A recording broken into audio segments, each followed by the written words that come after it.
So it is October 5th, 2015, in the latter part of the moon a.k.a.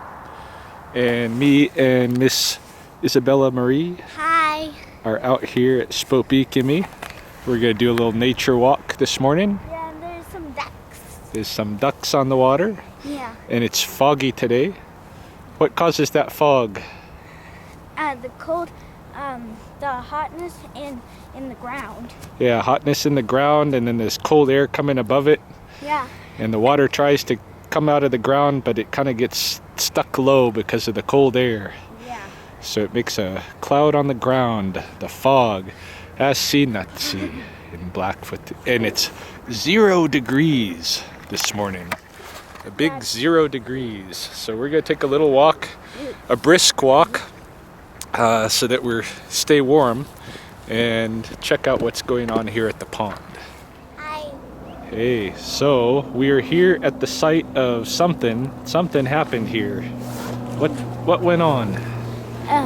It was a wasp hive underground. There's an underground wasp hive, like a yellow jacket underground, huh? And this is the remains of the hive here. Big chunk here. Little chunk here. Little chunks over here, even one piece over here. What? So, how did this all get pulled out of there? By a skunk. A skunk, huh? And I see a dead wasp. Oh yeah, there's a wasp there on the ground, huh? Yeah. He's not looking good. And another one. Yeah. Yeah. And I've been learning about bugs in my school. Yeah? Ladybugs have an exoskeleton. Yeah, exoskeleton. So do these wasps. Yeah. So you can tell your teacher that you saw where the skunk had pulled the wasp nest out, and you know what he was eating? He was eating the baby wasps. Why the baby? The larvae. Why? Because they can't fly away and they can't sting, so they're just yummy, and he just eats them. So this has been going on since the last lunar cycle. We were seeing them. Since it's much a little bit colder, I could go down here. Yeah, he could go down. Yeah, this has been going on since about the middle of Bakipis Totsitsitspi, when the choke cherries ripen. Started noticing the wasp nests here were getting dug out. At first I assumed it was a badger, because it's also a classic badger sign. But a few more were dug over the weekend here, and now there's a big skunk dead on the road near the entrance. So I'm kind of leaning more toward the skunk now as probably the one that dug him up, because both of them are known for that.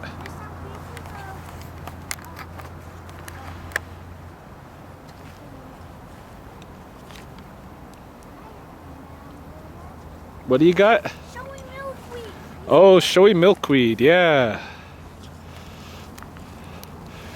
Yeah, and they open their pods and let their seeds go, hey? Yeah. Instead of pink, they're white. Yeah, they've turned colors. They're all done now. Yeah, they've let their seeds go. This is what they change colors to, and they're all gone. Yeah, they turn this kind of white, and then they're gonna get kind of gray. Kind of gray. Yeah. I already see. I just see brown on the lines. Let's go look at the beaver lodge. All right, so Miss Bella, we're here at the beaver lodge looking at what's going on here. You want to tell us a little bit about what you see? So I made a big thing, a big house, so all of the beavers could get in, but they sealed their doors so the coyotes can't get in. Yeah, how come they had to seal their doors? Because the coyotes can't get in. I know, but it's because the water came down, right? Because the pond got shallower. The water is still down, and so the beavers have decided to put mud patches over their doors that were exposed so that the coyotes can't get in there. Once it freezes, that's going to become like concrete. It's going to be really hard, that mud, and the coyotes won't be able to get them. So they must have made a new door under the water there. Yes. And then what's this stuff over here? That's a place where they store their food. That's where they store their food, right? The winter food. They usually store it beside the lodge. Yeah, they usually put it right next to the lodge. But this year, And they moved it so the coyotes can't nom nom nom. yeah, this year they moved it out in the middle, and we're not sure exactly why they put it so far out in the middle. But normally it's right up against their lodge. So stuff is happening differently this year. Normally we do have the pond goes down during the latter part of summer. The waters go down, but then it rises back up before winter. This time it doesn't look like it's gonna rise back up, and I think as a result the beavers have decided they're gonna shore up their doors, so they make sure that the coyotes can't get in. It is going to be, we are going to get a cold shot here, like it's already 0 degrees, so things are going to start icing up here pretty quick. They've got a good food storage already. They build really quickly. Yeah, they do. They build it really quick. They got their food store there for the winter. And yeah, they're ready to go, but it's a little bit different than previous years. Looking for food. Yeah, we got a little, looks like a lesser yellow legs. Yeah. Lesser yellow legs here walking around. We still got the yellow legs. Lots of mallards. If you get up close, man, you go down here. You gonna go up, down? Go ahead. Yeah, lots of mallards here. Yesterday, when I was teaching out here, there was a good flock of Canada geese, like a whole clan of Sspopiikimi, and there was hundreds, maybe even over 1,000 robins. A really big flock of robins. Robins are not here today. They must have just been stopping in on the migration. What you got?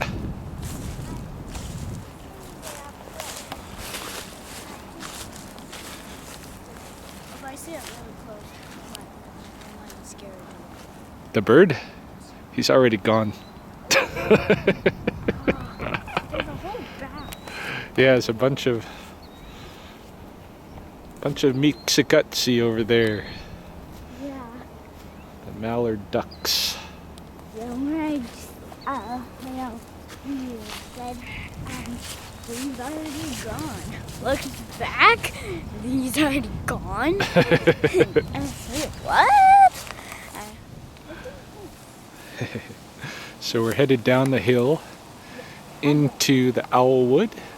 We're gonna see if any of the Sspopiikimi, the great horned owls, are back at the winter roosts yet. Usually do have some owls who, an owl couple who roost in here, but last year one of them, we believe, got killed, and just the other one was around until mating season, and then he disappeared. So we'll see if maybe he found a new mate and is bringing her here this year.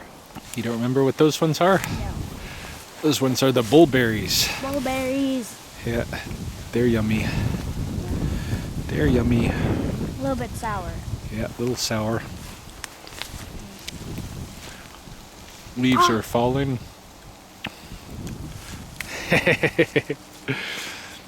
Leaves are falling in the forest.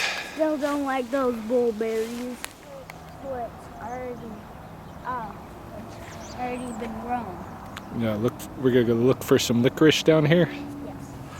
All right. So we walked through the owlwood. No sign of any of the Sspopiikimi, any of the great horned owls. So they haven't returned here, and maybe they won't. We'll see. I'm keeping my eyes open for the first golden eyes of the season to come in. Haven't seen them yet on the river. Still seeing a couple of ring-billed gulls.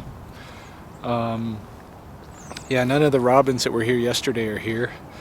And I'm not seeing any waxwings, so I think those, I think the summer waxwings, the cedar waxwings are gone. But the Bohemians should be coming in. Yeah, I'm gonna come down. I'm just doing a little bit of videotaping. And for flowering plants, we've been seeing, what have we been seeing? A lot of the hairy golden aster. It's almost played out, but there's still a few flowers here and there. Some of the white tufted prairie aster are still around, and the odd, the odd like little small yellow or white sweet clover is still around. Other than that, like the showy aster is played out and all the gumweeds played out. There's really not much for flowers. Even the ones that are left are pretty in pretty sorry shape. They're not going to be here long. Did you see that? Yeah, you slipped. Anyway, I'm gonna go see if I can find a little licorice root for this Belle. There's one what's inside. Yeah, we got more destroyed wasp nests here. A couple of them here on the edge. These were the ones that I was gonna test out myself if we got to the season when they kind of were dying off. They must be choke cherries. Yeah, you got the choke cherries. Sspopiikists. The last of the choke cherries. Belle likes to do this thing where she runs up ahead and gets out of sight of me and then comes back to find me. It's kind of something she associates with the mallard babies, because there's a day when the mallard ducklings are left by their mom to fend for themselves. So ever since we had that day where we saw the mallard ducklings like that, she's been doing this thing where she'll run up ahead of me in the forest and then catch up to me a little bit later.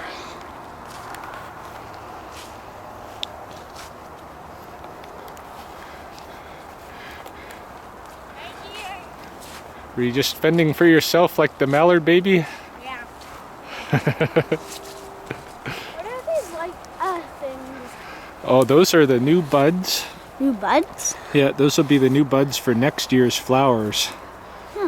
They're gonna stay there all winter, and then they're gonna flower when the spring comes, when the thaw. Yeah, everything's colorful, everything's changing. Yeah, even the leaves. Yeah, the leaves are all colored, falling down, the trail's all full of leaves. The trees are losing their leaves quickly. Soon it'll just be a skeleton forest. There she goes, running up ahead again. Yeah, this was all chokecherry bushes, but now it's been kind of cut down, huh? And who do you think did that? Beaver. Beavers.